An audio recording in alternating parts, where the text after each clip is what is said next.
দেবীপ্রসাদ মণ্ডল, গ্রাম ও ডাকঘর কিয়ামাচা, থানা গোয়াতোর, জেলা পশ্চিম মেদিনীপুর থেকে লিখছেন।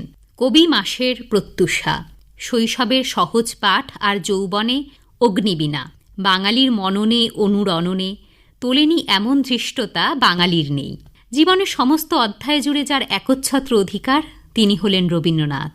আর ঘুণধরা যৌবনে তীব্র ঝাঁকুনি দিয়ে যিনি জাগিয়ে তুললেন আপন অস্তিত্ব, তিনি হলেন নজরুল।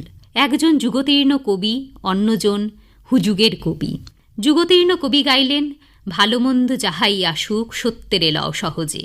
হুযুগের কবি গাইলেন, আমি সেই দিন হব শান্ত যবে উৎপীড়িতের ক্রন্দন রোল আকাশে বাতাসে ধ্বনিবে না।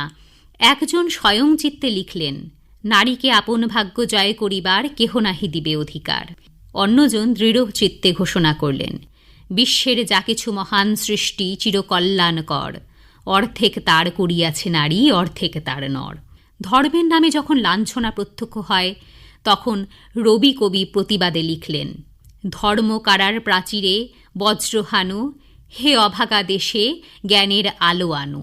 ধর্মের নামে বিদ্বেষ ছড়াতে যাদের জুড়ি মেলা ভার, তাদের উদ্দেশ্য নজরুলের হুঙ্কার। মসজিদ আর মন্দির ওই শয়তানদের মন্ত্রণাগার।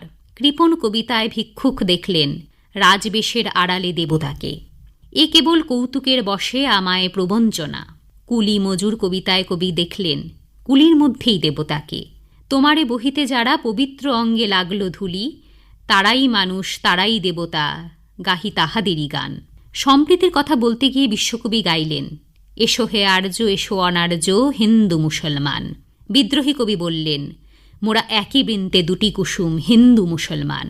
এই সৃষ্টির মাঝেই তো বেঁচে আছে আমার আপনার তথা সমগ্র বাঙালির জীবন। দেবীপ্রসাদ মণ্ডল, পশ্চিম মেদিনীপুর।